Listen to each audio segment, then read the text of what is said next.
Hello and welcome to my meditation. My name is Debra Baker and I am so grateful that you have joined us for this little while.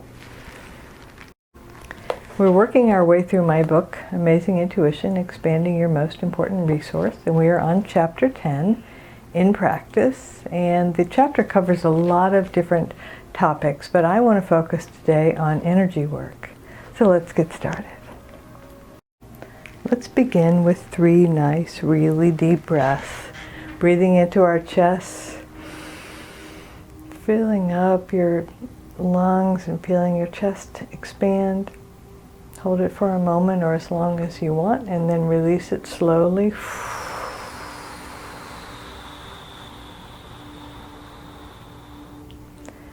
And now fill up your chest and your upper back. A little deeper breath this time. Feel your rib cage expand. Hold it for a moment and then release it. Nice and slowly. And now let's take the deepest breath we've taken all day, breathing into your chest, upper back, and all the way down into your belly. Hold it for a moment and then release it. So I said we were going to talk about energy work, but we'll have a short discussion right now as we relax our bodies about chakras, because we talk about that in that chapter as well. So first let's relax our legs, because it really helps to meditate if we relax our bodies and expend some energy first or release some energy first. So let's press our feet, ankles, knees, our legs together, and squeeze, squeeze, squeeze for a breath cycle, and then release it on the exhale. Just feel the increased blood flow as well as the relaxation moving through your legs. Now let's focus on the red chakra at the root, at the tailbone, and just pull up your pelvic floor, squeeze in your glutes, and maybe pull your femur, pull your leg bones into your hip sockets, and squeeze that for a breath cycle, and then release it. And now the sacral chakra, which is just above that, midway between your tailbone and your belly button, and it's orange. And so just pull in your lower abs, your hips, your lower back, and just kind of squeeze your pelvis for a breath cycle, and then release it. And now we're going to do this solar plexus, which is yellow, just above your navel. And so pull in your middle abs, your sides, your back, and just kind of give your belly a squeeze. Squeeze, squeeze, squeeze, and release it on the exhale. And now for the heart chakra, we're also going to do the arms. So I suggest you make your hands into fists and pull your fists up to your shoulders. Tuck your arms into your sides and kind of squeeze everything forward as though you're giving your front body a hug. And so your heart chakra is green and it's right at the level of your heart space. So let's just gently squeeze our hearts, like give them a hug. Squeeze, squeeze, squeeze, and pull your arms up. And then release it. And now we're going to do the top 3 chakras all at once. So it's the throat chakra, which is blue at your throat, and the third eye chakra, which is a bluish purple right behind your forehead, and your crown chakra, which is purple at the top of your head. So tuck your chin gently, pull your shoulders up to your ears. Imagine kind of pulling all of your muscles to your skull and just squeeze that together for a breath cycle. I love this one. Squeeze, squeeze, squeeze, and then when you let it go with your breath, there you go. Doesn't that feel good? I think it does. So let's just take a moment and enjoy the feeling of our bodies being relaxed. And breathe it in.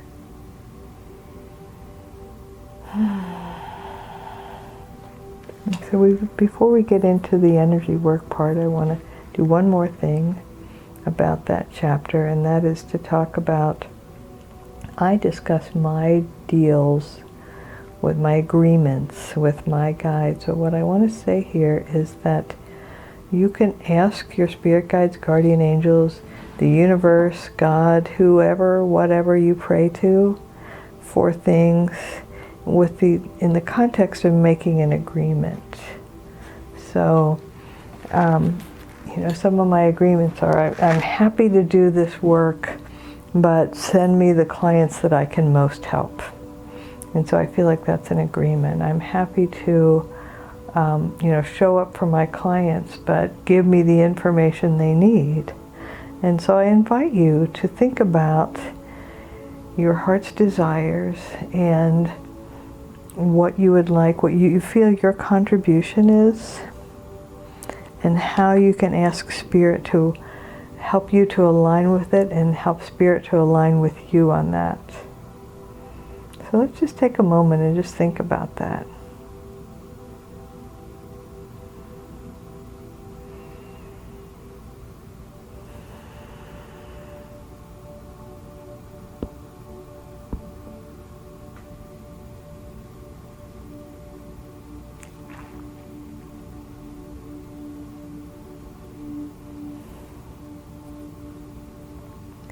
And to think about what your intentions are.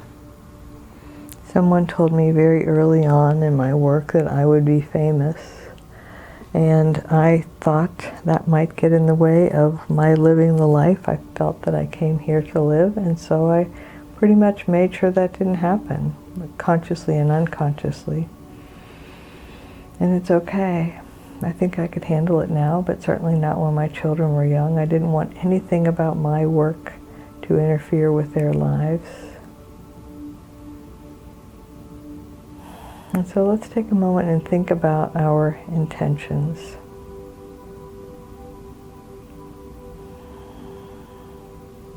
What's important to us?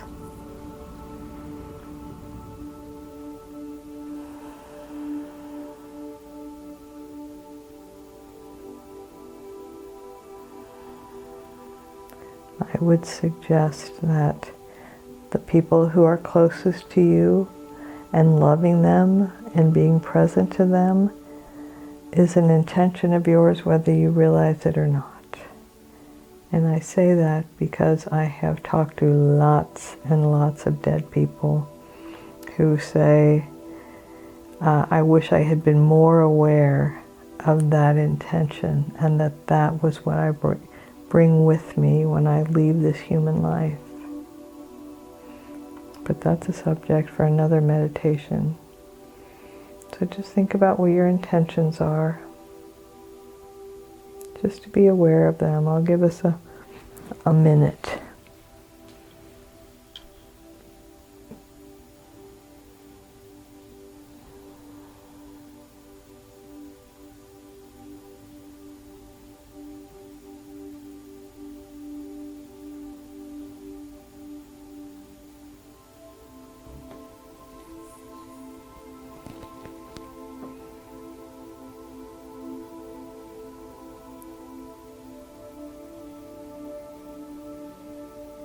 And know that it was the infinite God, the one presence, your higher self, that put this desire in your heart.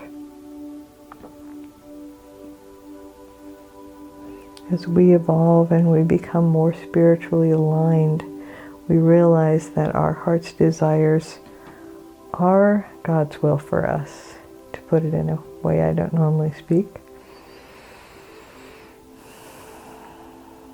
The universe wants us to be happy. The universe wants us to live a life that is aligned with our soul's intentions.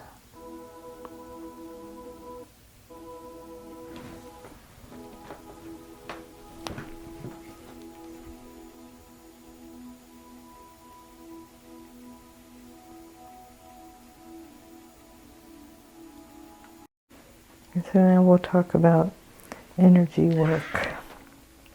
And there are lots and lots of variations. Reiki is one. It's one that I practice, or part of my practice, one that I teach. And there's lots of variations. I don't need to go into all of them, but the crux of it is there is an energy that moves through the universe, that moves through every person, the tides, the the rising of the and setting of the sun, the phases of the moon, everything is synchronized. And when we tap into that energy, that flow, there are infinite possibilities. We tap into the infinite possibilities of the universe. And so when energy work happens, there is an intention. There is the energy worker, whoever that may be, or the person healing themselves, and then the recipient.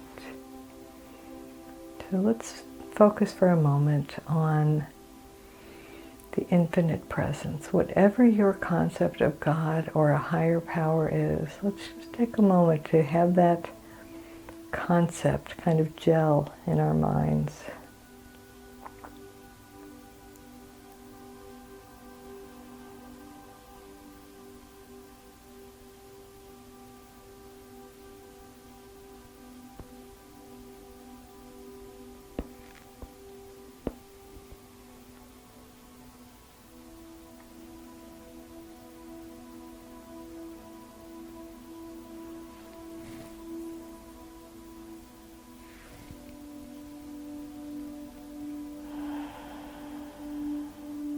And to know that you are one with that infinite presence, that force, that flow, that energy. You are one with it.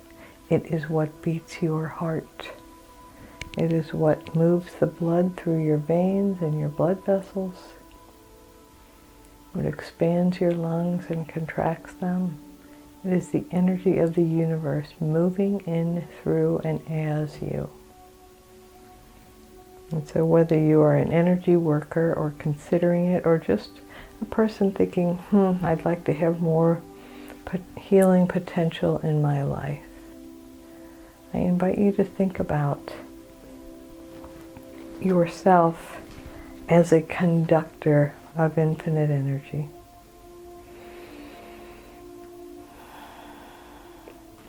The one presence and the one power moving in, through, and as you.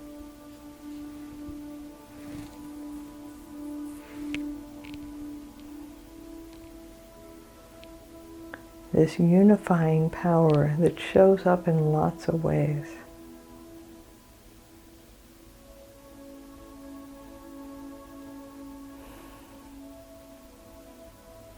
And pay attention to any feelings of disbelief or discounting yourself. Well, yeah, the higher or the infinite presence can show up as other people, but not necessarily as me. I'm not worthy, I don't deserve it. Who am I to think that I am God? And that's someone else's limited thinking that often is rooted in control. So we don't need to analyze someone telling you you're not worthy. What I would like to do is suggest that you are infinitely worthy, that you are God expressing right here as you. There's no separation, there's no possibility that you could be less than what you are.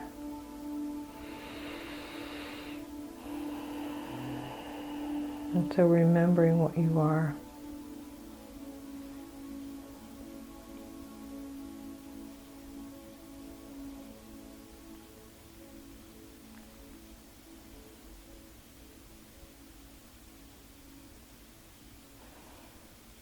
And then the recipient of the miracle or the blessing or the healing or whatever it is, if it's just a dose of peace for the day or being able to relax and let go, whatever it is, however the energy work shows up, is a divine intention. It's a divine appointment.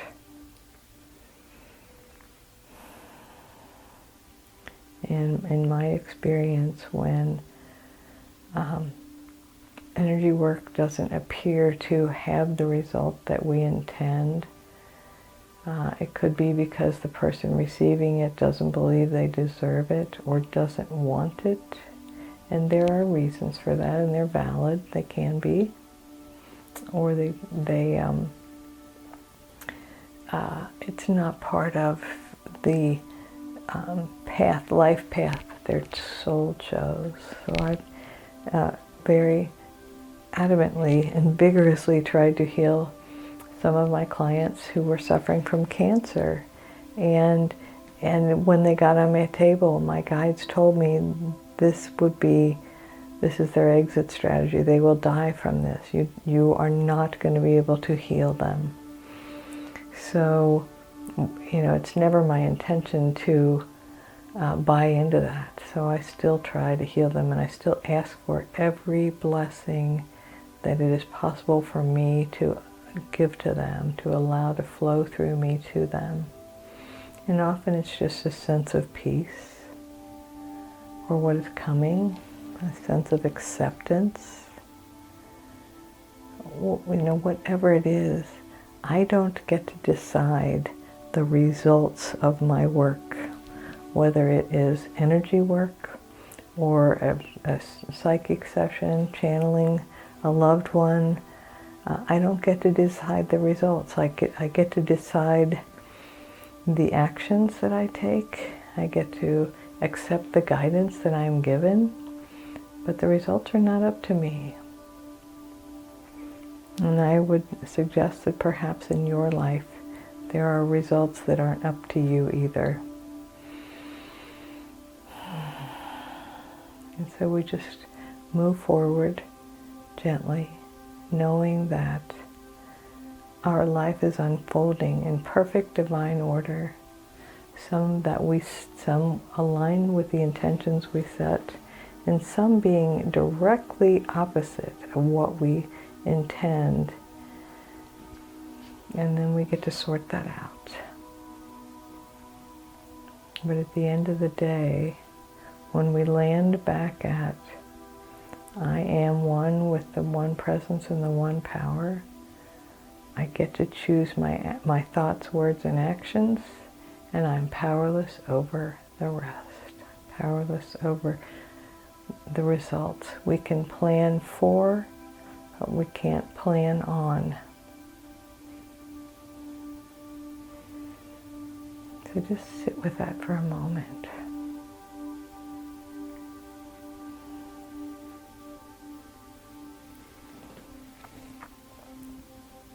And when I'm in a place of accepting my powerlessness, then I can watch beautiful things unfold that perhaps I didn't even think of. Because the infinite has such a bigger plan than I do. This or something better, God. Because my ideas are limited in my human brain, but the divine, the one presence, doesn't have those limitations.